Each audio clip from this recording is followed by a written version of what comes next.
முக்கியமான கிரேக்க கவிஞர்களுள் ஒருவர். மாலுமியாகவும் கவிஞராகவும் இருந்தவர். கடல் வழியான பயணத்தின் தனித்துவமான சூழ்நிலையை கவிதை வழி வெளிப்படுத்துவதில் முக்கியமானவர். கடலின் உலகம், தனிமை, அலைந்து திரிதல், கனவுகளை குறிக்கும் அவரது கவிதைகள் மூலம் கடுமையான, வெகு மக்களால் அறியப்படாத கடல் உலகில் பயணிக்கும் மனிதர்களின் மனநிலையை அறிய இயலும். அவரது பிரபலமான படைப்புகளில் ஃபட்டா மோர்கானா, அதாவது மாயை ஒன்றாகும். ஃபட்டா மோர்கானா, நிக்கோஸ் கவாடியாஸ்.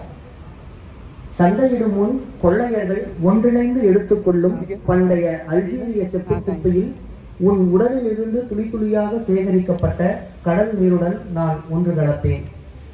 செவ்வகில் மரத்தின் வண்ண மெருகின் வாசனையால் மெழுகு பூசப்பட்ட தோளாடை அந்த கால யூப்ரட்டீஸில் தினீசியாவில் ஆக்கப்பட்ட ஒரு பழைய பாத்திரத்தில் உள்ள கைப்பிடியின் வாசனையை போல் உள்ளது. சினாய் சுரங்கங்களில் உள்ள நெருப்பு நிற துரு, கிராகனியிலும் ஸ்ட்ராடினோடியிலும் உள்ள செங்குத்து முகடு, புனிதக்கேடான படலம் நம்மை பெற்றெடுக்கிறது. நம்மை